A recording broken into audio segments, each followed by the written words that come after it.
Nightcast. Stephen Lloyd Gilbreth brings you the current news from the world today and how it relates to Bible prophecy. Understanding the end-time events leading to the peaceful world tomorrow. Ladies and gentlemen, Stephen Lloyd Gilbreth. And good evening, friends, and welcome to this October 1st, 2014 edition of Nightcast. Our opening story tonight, we go to a story about Microsoft and their new operating system. Almost everyone uses a computer these days, or some type of computer that uses the Microsoft operating system. And Microsoft has disclosed the first details of Windows 10, its next operating system, its next OS. The name is a surprise, bearing in mind it represents a jump from the last version, Windows 8. They're skipping Windows 9, just going straight from Windows 8 to Windows 10. Richard Taylor reports from San Francisco. This event was aimed very much at a business audience, which Microsoft desperately needs to upgrade to the new operating system, because most businesses, and indeed most consumers, are still using old versions of Windows, Windows XP even, and Windows 7, not the Windows 8, which was largely derided when it came out. A lot of people not liking the live tiles, the charms bar, very unfamiliar interface. So you will see on Windows 10 a new interface, but one which combines the ease of use and the familiarity of Windows 7 with some of the sophistication, if you like, of Windows 8. So what you see are live tiles next to the traditional start menu and the all-important start button that people know and like very much. Now, Windows, of course, has a huge, diverse audience, really, 1.5 billion people around the world using it on all sorts of devices, and that's a big challenge for Microsoft. And what they've tried to do with Windows 10 is to try and address all their needs, so that, for example, the user interface dynamically updates according to whether or not you're using the operating system on a PC or on a tablet. They showed off a demonstration where, as you go from PC mode to undocking the keyboard and mouse and using your touch screen and your finger, that the interface changes dynamically. No word on pricing or indeed the kind of business model. Some suggestion that Microsoft moving towards offering Windows as a service, not anymore as the traditional box retail software. But for those kind of details, we're going to have to wait a little while yet. The software itself, no word on availability, but early developer previews available very shortly. The final software expected sometime around springtime next year. Okay, thank you for that report. And talk about technology, friends. I'm trying out something new. I've been trying it all week, and we had a little problem with it tonight, and trying to get on the air on time, it threw me off because I had to unravel the wire to the headphone piece. I'm probably going to have to cut off the second headphone, which I don't use. I'm just using it on this side. But we're trying that so that we can keep the speaker in the studio off, so that when we turn on the mic, it's not picking up that sound off a speaker, which is what's normally done in a TV studio situation. And we run the wire up the back of my coat so that it comes up through my shirt from the back, so you don't see the wire. And it takes a little getting used to. I've been used to doing this show now. This is 467th show tonight, I think. I've been used to doing more than 450 shows without using any kind of headphone or anything stuck in my ear, where I just sit here and talk without that. But there are some advantages to it, because sometimes I have forgotten to turn on the microphone, and that way we're hearing that in my ear. I know the microphone is on, and then hearing the news pieces when they start, I know they've started without having to turn on a speaker in the studio that the microphone is going to pick up.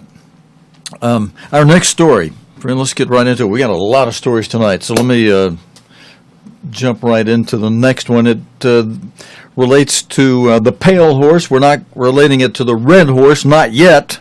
It may turn to a red horse situation because China is definitely turning a deaf ear to the request that the people in Hong Kong are making. And the people in Hong Kong, their pro-democracy activist activities are growing. And in fact, the activists in Hong Kong have taken their protests to new parts of the city as the territory marks China's National Day. This is China National Day. Tens of thousands of people have been blocking the city for days. They are demanding that China withdraw plans to vet candidates for the next Hong Kong leadership election in 2017.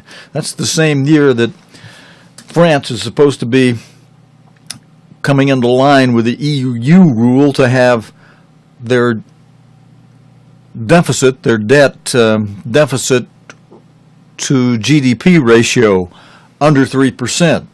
But China editor Carrie Gracie has this report on what's happening in Hong Kong today.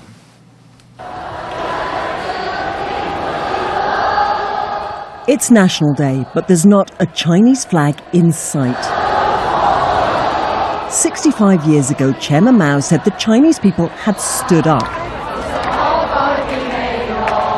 Hong Kong and a new generation standing up for a different revolution.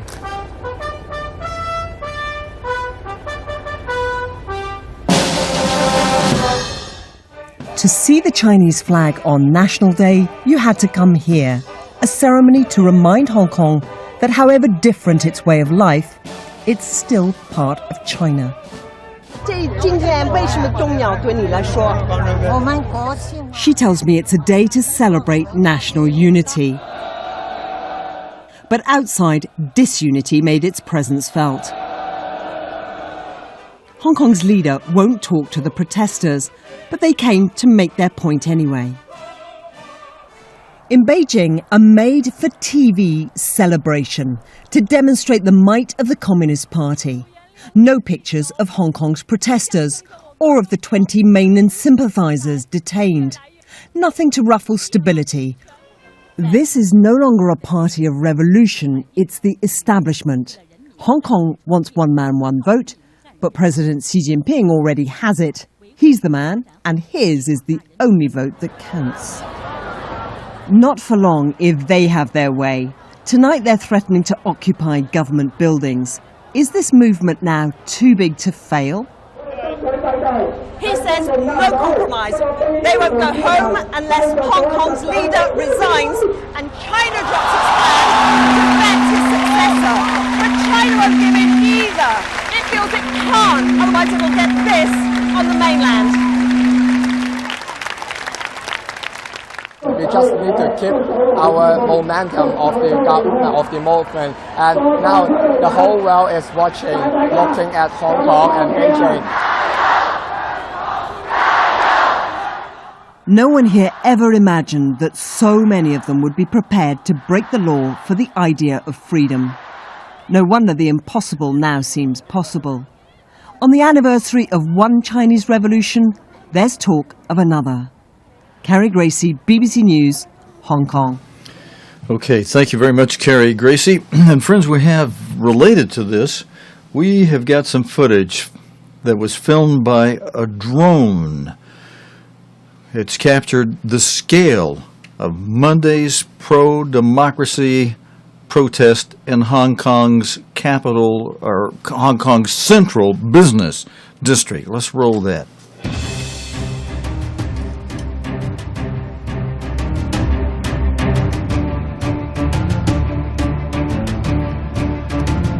Tens of thousands of people took to the streets to oppose China's decision to choose the candidates for Hong Kong's next election in 2017. Hong Kong's chief executive has called on the demonstrators to end their action. But as you can see from this video from a drone flying over Hong Kong, the central business district, there are tens of thousands of people out protesting, and their protest movement is growing instead of ending.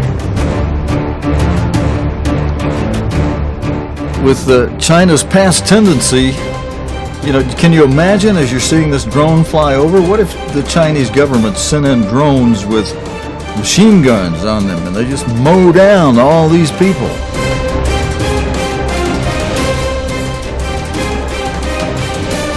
We don't know. We don't know how the Chinese government's going to deal with this yet, but you heard the previous news report, friends, where they said that in China, on National China Day, they are not even reporting this big demonstration in Hong Kong to the people in China.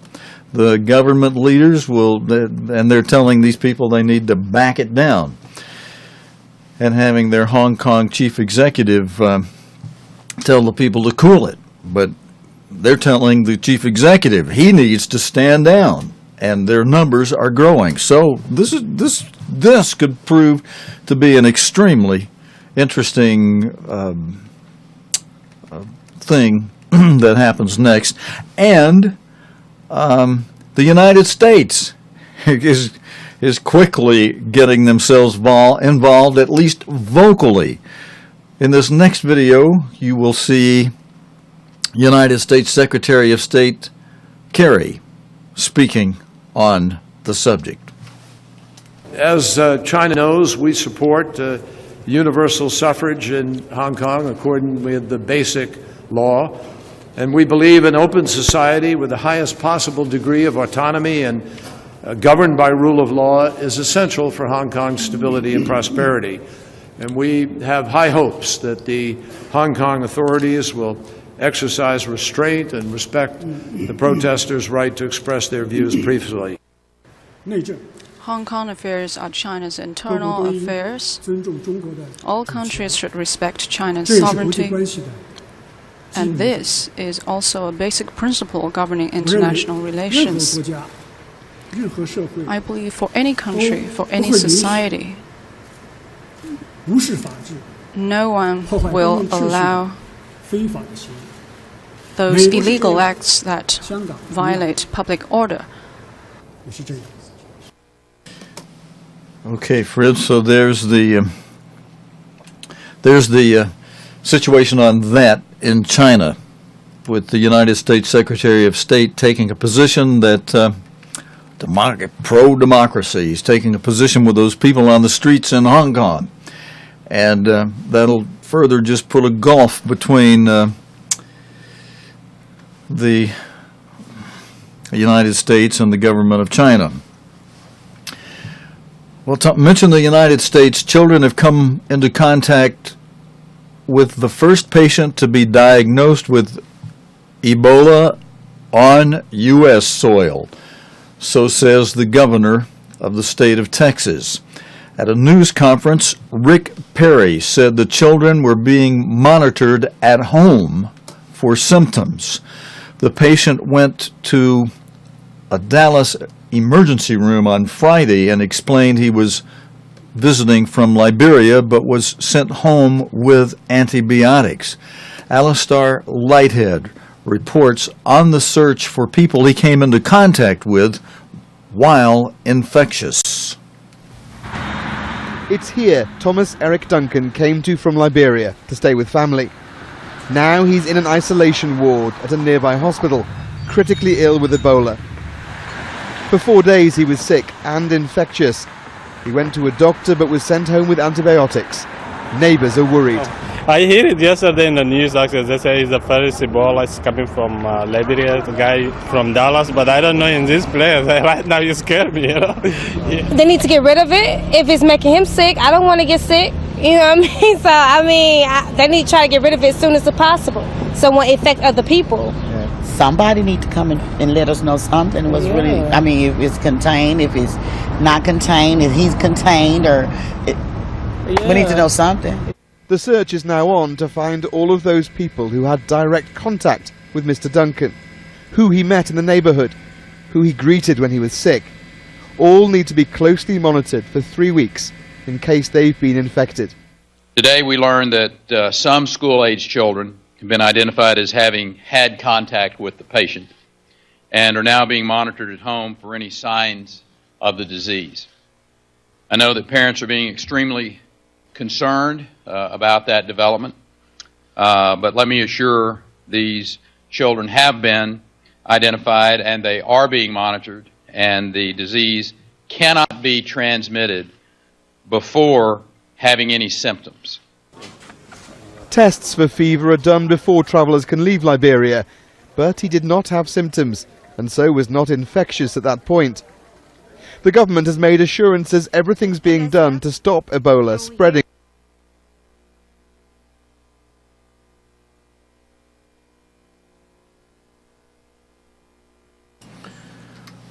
Over international borders. But now it has arrived in America. There's confidence it can be stopped. You know, this is not West Africa. This is a very sophisticated city, a very sophisticated hospital.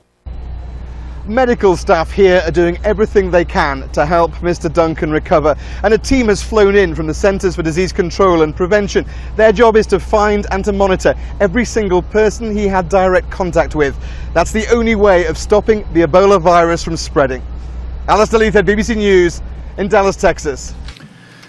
Okay, thank you, Alistair, for that report. We appreciate it.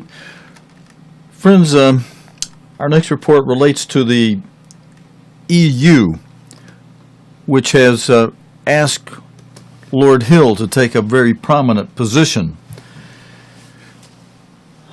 Lord Hill remains an unknown quantity for most officials in Brussels. The UK's candidate to join the European Commission, Lord Hill, has been asked to attend a second meeting or second hearing of MEPs to assess his suitability for the job.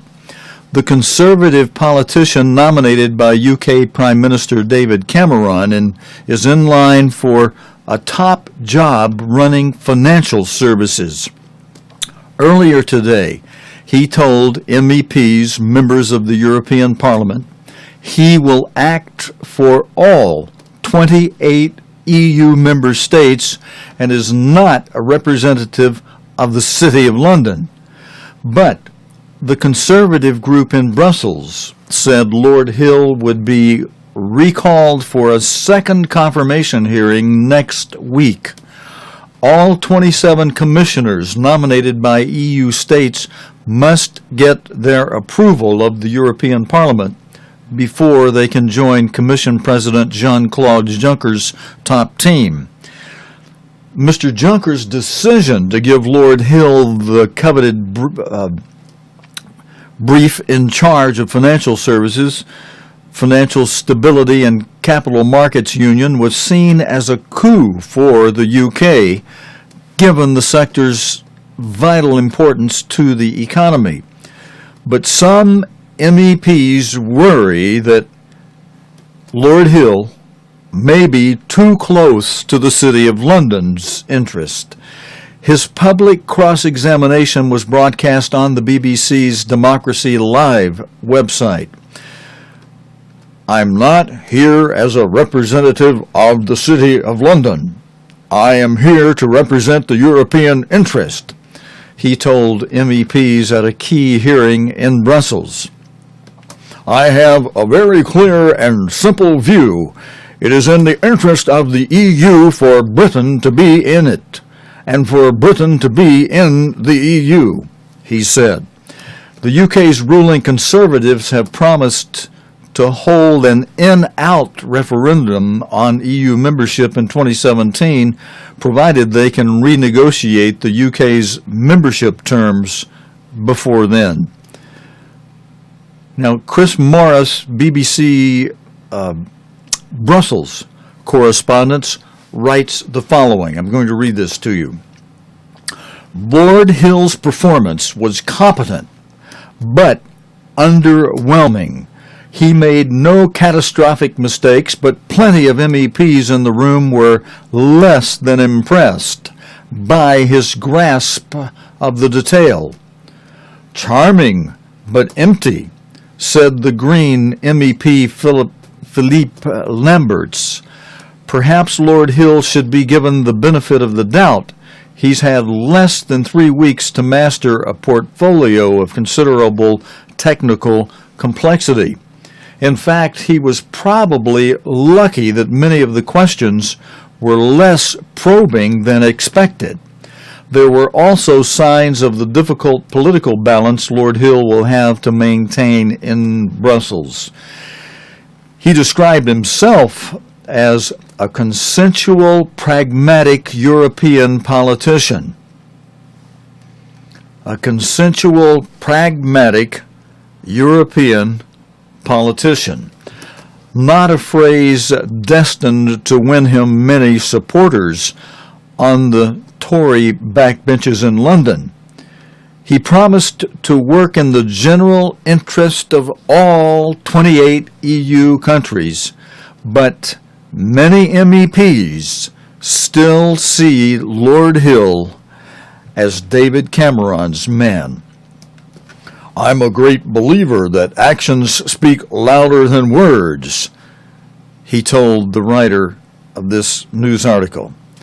If I'm confirmed, everyone will see that I will approach the job in the way they should expect all commissioners to approach it. I'm very clear that that is my task. When pressed to disclose any conflict of interest, Jonathan Hill stressed that he had cut all ties with his former consultancy businesses in London.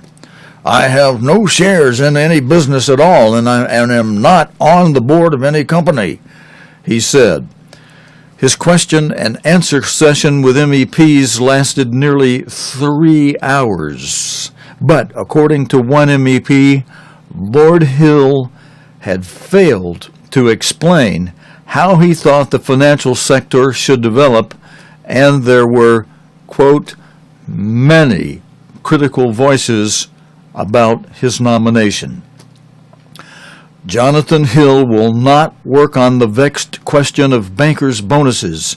That will be the responsibility of the new EU Justice Commissioner designate, Vera Jourova, from the Czech Republic. The UK government is challenging the new EU directive on bankers' bonuses in the European Court of Justice, but Lord Hill will oversee the launching of a new EU Capital Markets Union, a key issue for the UK as the City of London hosts 40% of the EU's wholesale financial markets. And friends, I pulled a few statistics from the news. This one from September 17, just middle of last month. It says the UK manufacturing growth is at a 17-month low in September. Okay. However, let's see. The UK manufacturing sector grew at its slowest pace for 17 months in September as a result of the strong pound and Eurozone weakness, a survey has said. The Market UK Manufacturing Purchasing Managers Index, they call it the PMI, Purchasing Managers Index, fell to 51.6% in September from 52.2% in August. A figure above 50 indicates growth. Firms reported growth in new orders was, quote, near stagnation. The current sluggish growth in the Eurozone contributed to exports growing at their slowest pace for 18 months. The strength of sterling against the euro also hit sales, Marquette said. Where an increase in new export orders was reported, it reflected demand from North America, Germany, Scandinavia, and the Middle East, Marquette added. The PMI survey also found that average output prices rose at the slowest pace in 15 months. However, the number of jobs created in the industry accelerated in September, regaining most of the momentum lost in the prior month, Marquis said.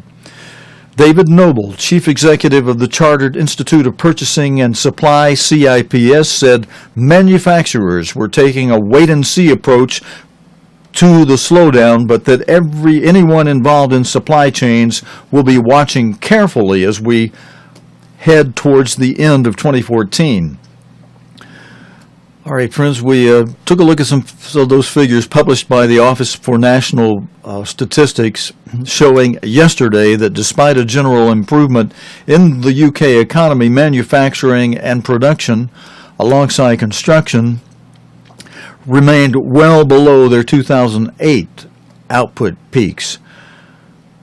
Okay, so I'm just sharing with you some of the things we dug out there to give you the economic condition of the UK, and how it relates to and balances against what's happening in the EU. And in the EU, at this point, Juncker still sees the EU as the UK as a great asset to the EU, and wants him in there. But of course, he's got to be approved, and very similar to how things have to be approved in the United States. And I'm going to skip over some things because otherwise we'd be rattling off numbers and figures the rest of the night, and we've got more news to get on into. But what happens with the UK and EU is going to have some impact on what happens with the timing of when the 10 nations come together. And of course, that'll probably also involve some crisis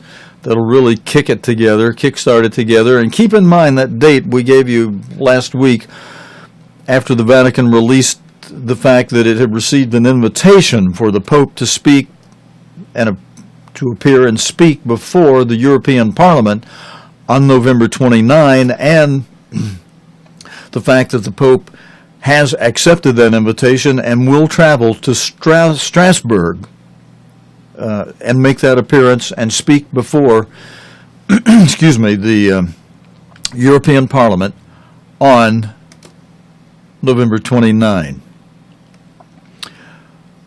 Okay, we've got several more stories. Let's go to India for one of the next one. Well, actually, we'll do that. We'll go to the United States because India has come here, actually. Remember, we showed you video yesterday of how, and the day before, how their new Prime Minister, Modi, had the huge crowds come out in a celebrating party in New York.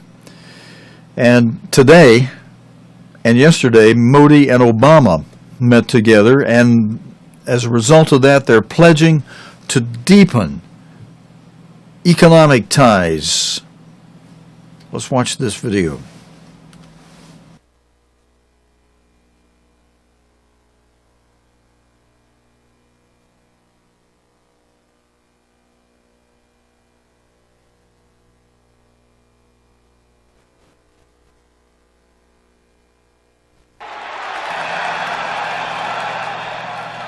New York was about showcasing Brand India and Brand Modi, telling America that India is open for business. In Washington, the effort was to underscore the common US and Indian values and striking up a chemistry. Security was tight around the White House as the two leaders got down to business. Prime Minister Modi and President Obama sat side by side and talked on a checklist of issues, ranging from the Middle East to Ebola, but the economy was central. Last night, during a private dinner, we spent most of our time talking about the economy. And we agreed that in both countries, one of our primary goals is to improve education and job training so that our young people can compete in the global marketplace. Modi did not shy away from raising issues on trade disputes, nuclear cooperation, and visas, which have dogged the relationship for some time now. मैंने president Obama से आग्रह किया है. I also sought President Obama's support for continued openness and ease of access for Indian service companies in the US market. Experts say it would be miraculous if all the standing disputes can be resolved overnight. But Mr. Modi and President Obama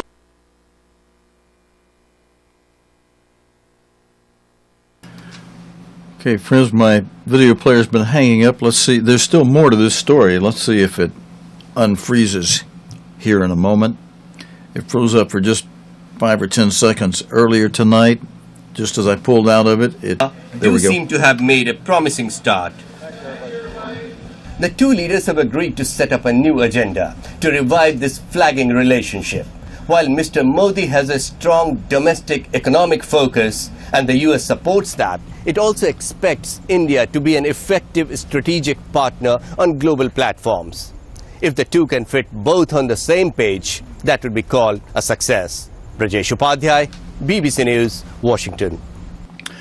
All right, friends, I've got several more videos that relate to India and give you a little background. We pulled a couple out of the archives, and this one is from today's news still, where India Prime Minister Narendra Modi and U.S. President Barack Obama have agreed to establish a joint program aimed at increasing business investments and trade. You saw the last video, you saw them meeting together in the White House. India is counting on U.S. investors to funnel funds into big infrastructure projects, while foreign investors are keen to see Mr. Modi cut red tape and tackle corruption in Asia's third largest economy. From Washington, D.C., Brajesh Upadhyay reports on what has been a hugely successful trip for the Indian leader. Nina Mahmood is an unlikely player in the international drug trade. An Egyptian studying to be a nurse in the US, she plans to go to India to buy medicine for a sick relative with liver cancer. Flying to India from the United States to get a bottle of Nexabar would be about 50% cheaper than what it costs my father-in-law currently in Egypt. A 2-week supply of the cancer drug Nexavar costs him $1,700. In India, it's less than a tenth of that. Mahmood's story was raised this month at a hearing of the U.S. International Trade Commission that's probing India's patent laws. Pharmaceutical companies say India can only produce such cheap drugs because of patent infringements which damage U.S. businesses and discourage innovation. Okay, friends, I read you the wrong lead-in, and I think you're figuring it out for yourself, but I'm going to just pause it right there and give you the correct lead-in for the rest of this video. Barack Obama once called the relationship between the United States and India the, quote, defining partnership of the 21st century. Yet, the relationship is going through a rough patch. There was the recent diplomatic row over the arrest of an Indian official at the United Nations, and now there's deepening economic spat over cheap drugs and pirated software made in India. The Office of the United States Trade Representative, you'll see that coming up in the rest of this video, the body which regulates U.S. trade in the world, held a hearing on February 24 to consider calls to put India on a watch list of worst offenders for alleged violations of American patents. And then we'll cut back into this story from Washington with the BBC's reporter. Indian trade bodies say such concerns are misplaced. 88% of sale of pharmaceutical comes from North America, Western Europe and Japan, where only 18% of the global population lives, which means 12% of sales come from rest of the world, where 82% of the population lives there. While medicine patent is at the heart of the Indo-US trade dispute, it's not the only issue. There are several other sectors coming under attack from the US, and the acrimony seems to be growing. Some US companies are even pressing for India to be put in the list of worst offenders, and that could potentially trigger trade sanctions. In recent weeks, the US has blacklisted 6 Indian markets notorious for selling pirated software, movies, music, and counterfeit goods. It has also dragged India to the World Trade Organization, accusing it of discriminating against US companies in its solar mission program. Overall, we want India to recognize that they are a global leader and that they need to play by the same global rules that the rest of us do. They need to open their market, they need to lower tariffs. Many fear this intense scrutiny of India's trade and patent regime in an election year in India may further add to the acrimony. The worry is that if something comes out of any of these hearings, the polity in India may get emotionally alarmed. We need to be respecting one another. We need to be engaging one another and not provoking the sentiment. Experts say there cannot be any winners in this trade war. India needs US investments for its own economic growth, while the US cannot ignore a market of 1.2 billion people. Brajesh Upadhyay, BBC News, Washington. All right, friends, and to let you know, I pulled from the archive of February of this year, and I've got another one that I've pulled from the archive for January that goes back to that row that the United States had with one of the diplomatic persons from India. And let me find you my notes on that.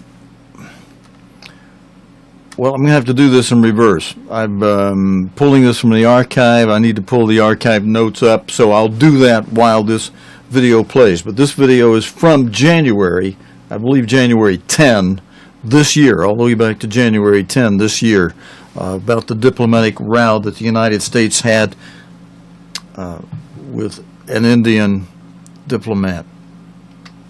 As a family, would not like to touch the soil of the country which treat human being in such an inhuman way, in an utter violation of the human right, utter violation of the Geneva Convention. As far as family is concerned, family will join us in India very soon. An entire nation, Indian Parliament, is aware that charges were false, and I am confident government will continue its efforts to compel USA for dropping the charges. Okay, friends.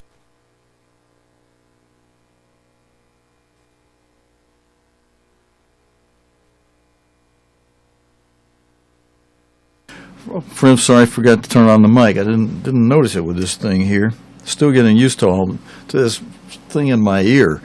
But that story that just played came from our archive from January 10 this year, related to an Indian diplomat whose arrest in the United States in December of last year, December of 2013, caused a rift between the countries, between India and the United States.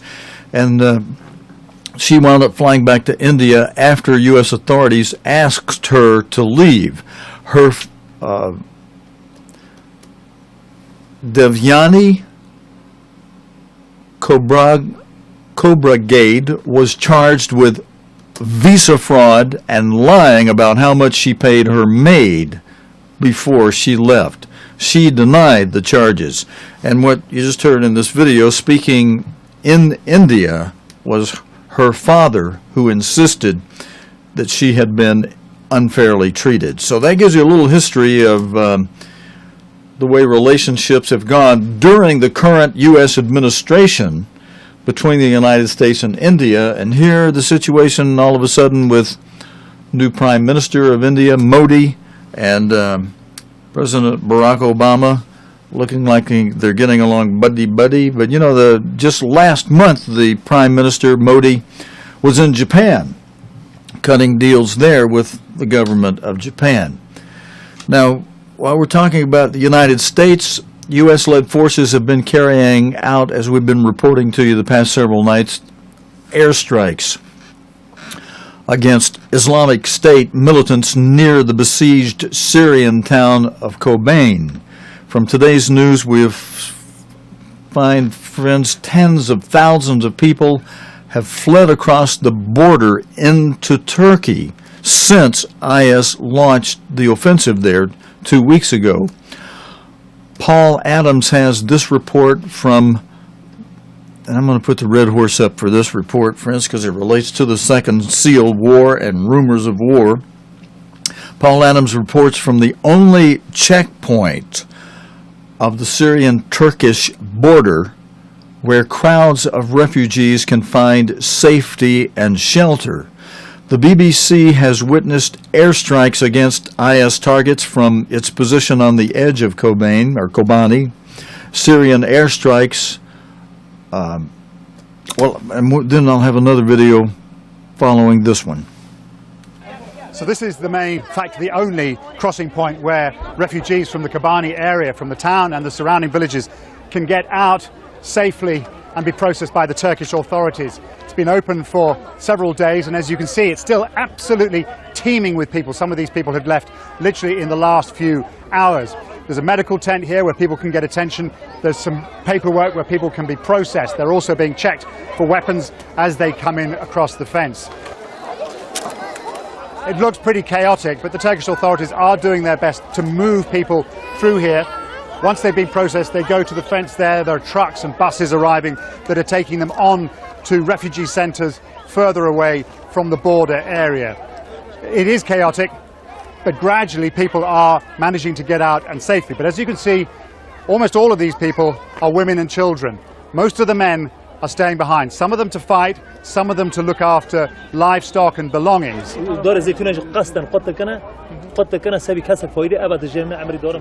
think what this man is saying is really interesting. He's saying that it's not just that ISIS is attacking people's homes and the villages, they're also attacking people's livelihoods as they go. He has olive trees and he depends on them. The harvest is in just a few weeks' time. And he says that as ISIS advances, it is cutting down the olive trees. So he thinks that when he goes back, if he gets an opportunity to go back in a few weeks' time, there'll be nothing there for him. Now, those houses that you can see in the distance, that is the center of Kobani, the center of this whole enclave. Now, we've been watching the town this morning, and we've seen mortars being fired from just the other side of Kobani, just to the east of the city. And they've been landing on the eastern outskirts. We saw several mortars fired from the exact same position, not far from the border, all landing in those eastern edges of the town. We also saw at the same time 2 or 3 very large airstrikes, and then in the distance these huge black plumes of smoke that rose up from what must have been fairly substantial explosions. All right, friends, and I've got another video that comes from, we weren't on Thursday of last week, Wednesday night or Thursday, because of the Feast of Trumpets last week. We're counting down now for Atonement, which is this Saturday, this Sabbath. Be an annual Sabbath for those that observe that. But this video comes from Thursday, last week, again, when we weren't on Thursday night, that shows the Syrian crisis with the refugees stranded at the Turkish Syrian border. A little more insight from this one. Across the border is the Syrian Kurdish town of Kobani. We've been trying to understand what the military situation is for a few days, and we've been getting mixed signals. One indication that perhaps things may be returning to normal is that a small number of refugees have been crossing back into Kobani, starting yesterday but also today. But another signal that perhaps all is not normal is that today the Turkish authorities pushed us back from the crossing point.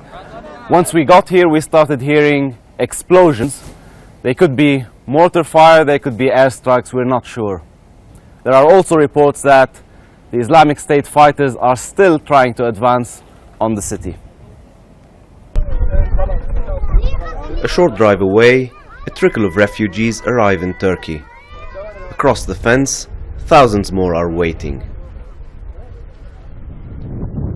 Thousands of Syrian Kurds are stuck in this no man's land between the two countries. We hear some of them may have been here as long as 15 days. They would like to cross over with their property, with their cars and their cattle. We hear that the Turkish authorities will not allow that. If they leave, they face displacement and perhaps destitution. If they stay, they face war. Some of them might not even have a choice.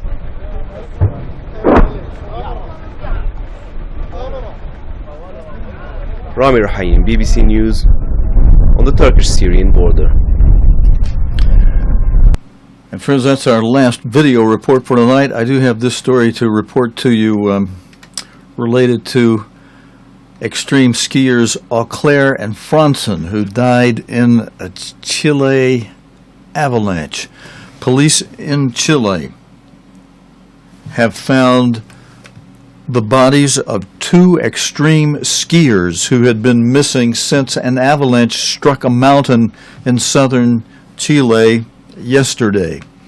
Canadian Jean-Philippe Auclair, 37, and Swede Carl Andreas Fransson had been hiking the 3,700 meter high, that'd be 12,200 foot high San Lorenzo mountain in Patagonia when they were swept away by an avalanche. 2 other Swedish nationals in their party survived. They are reportedly in good condition, the 2 that survived, and sustained no injuries. The group of 4 had arrived in Chile's Aysén region on Thursday last week. Fransson, who wrote on his website how much he was looking forward to climbing and skiing in the region. Both he and Auclair were experienced in extreme skiing, which involves skiing down extremely long, steep slopes on often dangerous terrain, as you can see here. And friends, the point related to the Bible for us would be this. Remember, from the 7 laws of success, one of the important rules is to avoid bodily injury and to stay away from things that could hurt you. As we whom God has left alive here on earth to continue growing and overcoming, we do need to be careful to make sure that we stay alive and well. That's it for this extended report on this Wednesday night, friends. Thanks for joining me. God willing, and the creek don't rise. We'll be back again Thursday night with the day's current news related to the Bible and prophecy here on Nightcast. Until next time, your host Stephen Lloyd Gilbreth saying so long and good night, friends.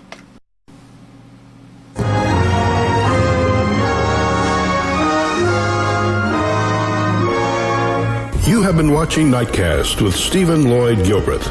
Nightcast can be seen Sunday through Thursday nights here on cogtv.org. Tonight's program is also available anytime on demand in the cogtv.org video archive.